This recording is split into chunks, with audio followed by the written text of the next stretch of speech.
Caríssimos irmãos, o Evangelho desse domingo nos coloca no contexto de uma ceia, de uma refeição, que Jesus realizou na casa de um chefe dos fariseus. Na missa da manhã eu fiz o comentário mais moral desse texto. E agora, como geralmente eu faço, eu vou fazer o comentário mais anagógico, mais espiritual desse mesmo texto. A casa do fariseu representa, de algum modo, toda a alma que está cheia de exterioridades, de disfarces, de máscaras, de representações, de performances, de atuações, como de fato a maior parte das pessoas. Porque, lamentavelmente, nós só conseguimos adquirir a autêntica expressão de quem nós somos em Deus depois de longos períodos de purificação. Todos nós carregamos camadas de mentira sobre a nossa personalidade. Desde aquelas que nos são impostas pela cultura. Por exemplo, nós em geral não dizemos o que pensamos e nem o que sentimos, mas nós dizemos aquilo que é permitido que se diga. Por exemplo, quando você pega o elevador no seu prédio e uma pessoa te pergunta: e aí, tudo bem? Você não diz: não, está tudo péssimo, eu tenho dívidas, estou em crise, meu casamento está um lixo. Você não fala isso. Você diz: tudo bem, mas não está tudo bem. Eu gosto muito de brincar com isso, né? Geralmente, segunda-feira, eu encontro com alguns padres, eles me perguntam: tudo bem? Eu digo: não, tudo não, mas eu estou bem. Mas tudo não. A gente não diz o que a gente sente, porque não é permitido dizer sempre o que a gente sente. E, portanto, nós vamos nos enchendo de camadas de falsidade. E quando nós nos convertemos, então nós descobrimos que muitas coisas não são corretas. E quando nós descobrimos que tais coisas não são corretas, nós ainda mais corremos o risco de nos recalcarmos. Então, nós exprimimos exteriormente uma virtude e uma santidade que não existem dentro de nós. É um efeito colateral de todo tipo de conversão religiosa. E demora muito. É um verdadeiro processo de confronto diário com a palavra, até que nós consigamos efetivamente chegar a um nível mais profundo de verdade acerca de quem nós somos. Nós nos protegemos psicologicamente disso, de uma maneira quase desesperadora. Nós criamos mecanismos de defesa contra a verdade de quem nós somos. Nós acreditamos no nosso próprio teatro. Esse é o nosso grande problema. Então nós fingirmos ser aquilo que nós não somos, nós atuamos sendo aquilo que nós não somos, nós aderimos às máscaras que se prendem de tal modo sobre a nossa personalidade, em que chega um momento em que nós começamos a fazer o que há de pior, que é o fingimento sincero. Ou seja, estou sinceramente fingindo. Eu finjo. E estou tão convencido do meu fingimento que ele se torna até sincero, apesar de mentiroso. Esta é a casa do fariseu. E Jesus não se recusa a entrar nela. Ele entra em nossa casa para comer conosco, para conviver com as nossas hipocrisias. Ele não tem alergia de nós. Ele não tem nenhum tipo de aversão de nós. Ele sabe que esse processo é doloroso, difícil, que demanda muita coragem e uma sinceridade verdadeiramente heróica. E é por isso que ele se senta ali e ele começa a anotar como nós sempre escolhemos os primeiros lugares. O primeiro lugar se torna para nós uma espécie de ídolo. Nós miramos para o primeiro lugar como o objetivo da nossa vida. Quando nós temos diante de nós a possibilidade de servir a Deus no meio do anonimato, do esquecimento, da perseguição, do ostracismo, o nosso ego se revolta. Nós nos enchemos de rebeldia contra a providência de Deus. Porque aquilo que ocupa a paixão dos nossos olhares é sempre o primeiro lugar. Nós vivemos para o primeiro lugar e nós nos sentimos muito menosprezados quando o primeiro lugar não é o nosso. E as nossas carências começam a nos jogar para protestos cada vez mais infantis.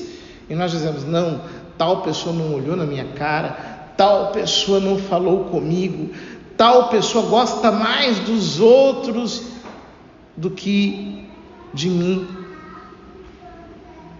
Sabia que às vezes falam isso até de mim? O padre dá atenção para fulano, mas não dá atenção para cicrano. Em geral, não dá atenção meio para ninguém. É meu jeitão de ser assim, eu sou meio tosco. E geralmente quando eu dou é porque a pessoa precisa mesmo. Só Deus sabe a história que há por detrás daquilo ali. Mas são coisas que todos nós passamos todo dia. Por que nós gostamos tanto do primeiro lugar? E temos tanta dificuldade de lutar por aquele pelo qual ninguém luta. Porque eu realmente nunca vi ninguém lutar para lavar banheiro, ninguém brigar para fazer trabalho noturno, ninguém se indispor com vontade de ir visitar pobre, doente. Eu nunca vi, realmente eu nunca vi. Mas eu já vi muitas pessoas incomodadas quando o Deus microfone é tirado da mão delas, ou quando elas não podem de algum modo fazer algo que denote algum tipo de projeção. Por que nós não lutamos pelo último lugar? Porque nós temos tanta dificuldade de lidar com aquilo que é pior. E a gente surta quando a opção de seguir a Deus é uma opção de cruz, de feiura, de negação, de esvaziamento. Por que a gente sofre tanto com isso? É porque a nossa alma está marcada por um defeito congênito, chamado amor próprio. Essa é a nossa doença e a raiz de todos os nossos males. E é uma doença que, inclusive, se alimenta daquilo que há de bom em nós. se alimenta das nossas virtudes, se alimenta das nossas orações, se alimenta das nossas potências, das nossas capacidades. O amor próprio está ali como o nosso grande bezerro de ouro, ao qual nós adoramos ao invés de obedecer os mandamentos de Deus. Ai de quem diga que nós estamos errados. Se levanta Jezabel louca, enfurecida, para dizer que não. Ai de quem disser que nós estamos equivocados. Nosso orgulho, a nossa soberba se levanta com fúria. Porque o nosso amor próprio é uma potência desenfreada. E nós, frequentemente, não o mortificamos. Até porque nós não sabemos como mortificar o amor próprio. Santa Bernadette dizia que para ter 1 grama de humildade, nós precisamos de 1 tonelada de humilhações. Mas os cristãos não aceitam ser humilhados. Os cristãos não aceitam sequer a verdade. Nós estamos vivendo uma geração tão autoprotegida do confronto com a verdade, que se tornou incapaz de ser confrontada com a palavra de Deus. Se a palavra de Deus disser, isto é pecado, eles inventam uma teologia para reinterpretar a palavra e diz, tornar pecado aquilo que é pecado.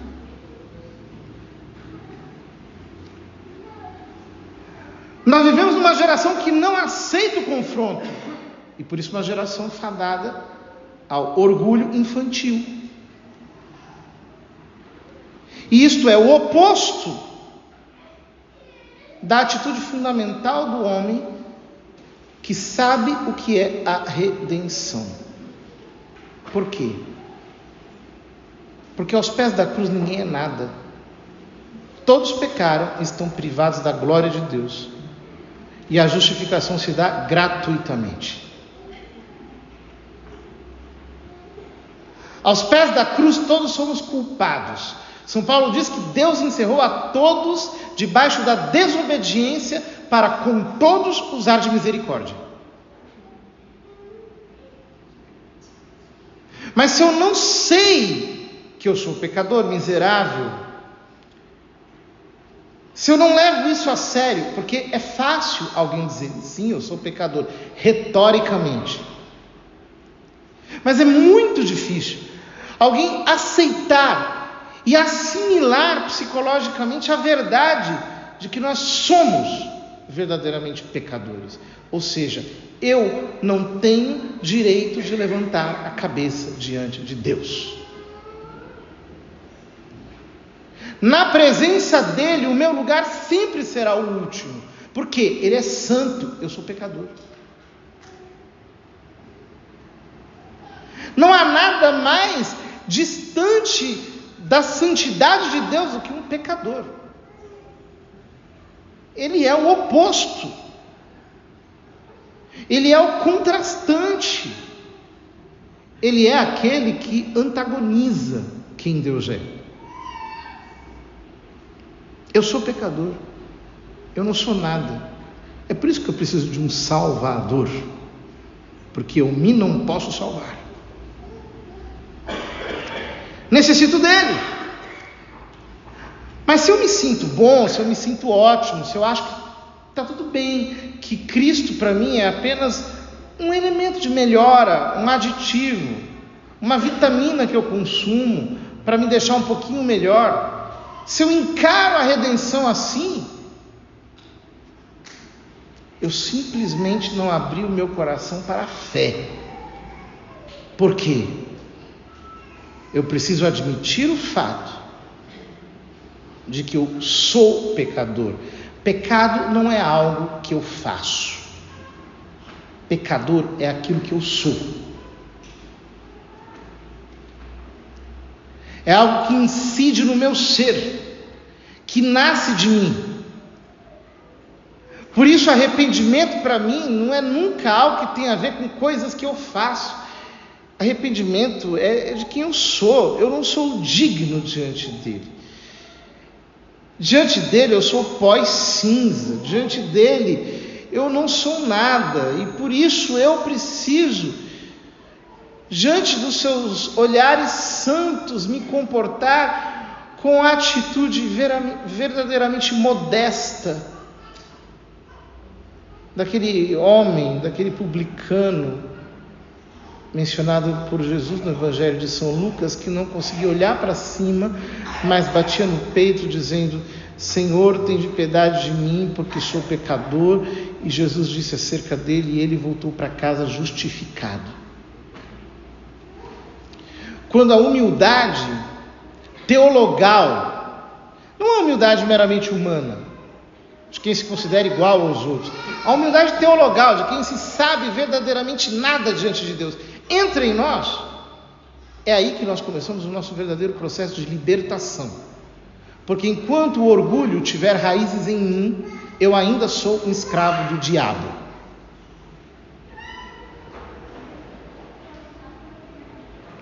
Porque o orgulho é o pecado de Satanás. E isso para nós precisa ser entendido com toda a sua seriedade. Por quê? Porque nós temos que crescer em graus de humildade. Em alguns deles nós não cresceremos pelas nossas forças humanas. Nós precisaremos chegar nos níveis superiores da vida da graça. Aquilo que São João da Cruz chama de noite dos sentidos e depois de noite do espírito, em que nós obtemos um conhecimento sobrenatural de nós mesmos. E sob a luz de Deus, nós vemos o nosso nada de maneira mais perfeita. E, portanto, aí sim adquirimos verdadeira humildade. Porque a verdade mesmo é que o nada não pode ofender a Deus. E nós o ofendemos tantas vezes ao longo da nossa vida, e pior, até as coisas boas que nós fazemos estão marcadas de deficiência, de falta, de imperfeição. Portanto, o arrependimento humilde precisa abraçar até as nossas boas ações. É frequente que os cristãos digam: não, eu não tenho pecado. Por que não tem pecado? Porque não matei, não roubei, não fiz efetivamente um pecado grave. Mas espera aí, tudo que você faz é marcado por imperfeição, é tudo mal feito. Tudo é marcado por distração, por falta de amor, por ausência de fervor. Portanto, sobrenaturalmente é deficiente, manco, aleijado, caduco. O nosso arrependimento precisa chegar até aí, e precisa ir mais longe. Não há nada mais profundamente atraente para Deus do que uma alma humilde, e, portanto, nada mais profundamente repelente para Satanás do que uma alma humilde. Eu amo, por exemplo, a vida de Santa Míriam de Jesus crucificado, que se chamava a si mesma de Le Petit Rien, o pequeno nada. Por quê? Ela obteve um conhecimento sobrenatural acerca de si mesma, em que ela dizia: eu sou um nada, mas não apenas um nada, mas um nada pequeno demais. Ou seja, eu sou algo até inferior ao nada. E ela se considerava e se via verdadeiramente assim, a tal ponto que o diabo teve dúvidas. Falou: não, é impossível que haja uma alma assim, que se considere verdadeiramente um nada, e um pequeno nada. Então o diabo pediu a Deus para possuí-la durante 30 dias. E Deus concedeu ao diabo possuí-la por 30 dias. E o diabo, dentro do corpo dela, dizia: isto aqui para mim é pior do que o próprio inferno. ela realmente acha que ela é o pequeno nada mesmo. Eu não suporto esta mulher. Teve que ficar os 30 dias de castigo nela para sentir a força aversiva da humildade que ela tinha, que era o polo oposto da sua soberba, da sua arrogância, do seu orgulho, da sua altivez contra Deus. Eu vejo muitos cristãos fazendo orações de libertação. Se fossem mais humildes, eles seriam um exorcismo ambulante, porque o demônio tem horror às almas humildes, aquelas que verdadeiramente se sabem nada diante de Deus, não apenas se dizem, mas se sabem, e que portanto se colocam no último lugar, porque sabem que este é o seu, e por isso atraem o olhar de Deus. Atraem. Deus ama estar com as almas humildes. Ele se compraz. A Escritura diz: cor contritum et humiliatum Deus non despicias. Um coração contrito e humilhado a Deus não desprezas, não desprezarás. As almas humildes para ele são atrativas. E é lindo ver uma pessoa humilde. Uma pessoa humilde não é uma pessoa apoucada, não é uma pessoa encolhida, não é uma pessoa que se faz de vítima, não. Uma pessoa humilde é simplesmente uma pessoa verdadeira. Ela é o que é, porque ela perdeu todas as esperanças em si mesma, e portanto a sua personalidade flui de uma maneira espontânea, porque ela sabe que não pode enganar a Deus, quanto mais os outros. E portanto ela vai se despindo dessas camadas, que são todas elas terríveis, porque nos mascaram. E só assim elas chegam à segunda lição do Evangelho de hoje, que é a lição da graça. Jesus nos manda, quando dar um almoço, não convidar parentes, vizinhos ricos, etc., para não termos recompensa, mas chamarmos pobres, aleijados, coxos, cegos, porque eles não podem retribuir. Conclui ele: tu receberás a recompensa na ressurreição dos justos. Ou seja, Deus nos convida a sermos gratuitos, a não queremos retribuição de ninguém. Por quê? Porque assim, e aqui faço uma conexão com o Sermão da Montanha, nós somos semelhantes ao Pai do céu, que faz o sol brilhar sobre justos e injustos e faz a chuva cair sobre justos e injustos. Assim como Ele é gratuito, assim como Ele faz tudo de graça, nós podemos amar de graça, abraçar de graça, sorrir de graça, ajudar de graça, nos entregar de graça, fazer o bem de graça. Isso é ser semelhante a Ele. Ele ama aquele que transforma a graça num fator existencial que define as suas obras. Ele olha para essas pessoas e encontra nelas o seu bem-querer, porque Ele sabe que elas são semelhantes a Ele. Queridos irmãos, que nós possamos trilhar o caminho da verdadeira humildade, da verdadeira gratuidade, porque isso nos libertará de todo tipo de histrionismo estranho à palavra de Deus. O teatro vai acabar. Nós não seremos definidos pela atitude dos outros, pela gratidão dos outros, pela retribuição dos outros. Não!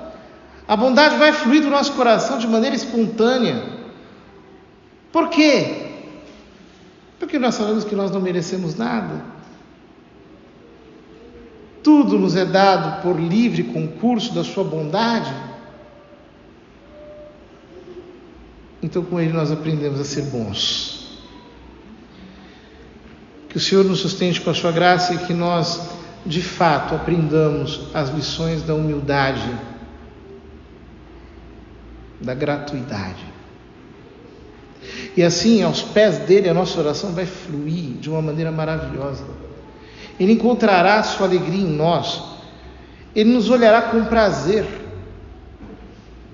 Ele verá em nós não um hipócrita que finge alguma coisa, mas um filho cheio de verdade, exposto inteiramente ao seu olhar, com todas as suas vísceras postas para fora.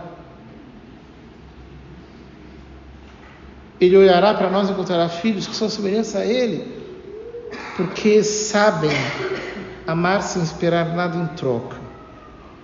E nós seremos a alegria do coração dele, porque tudo que ele quer é olhar para nós e encontrar em nós a sua imagem e a sua semelhança.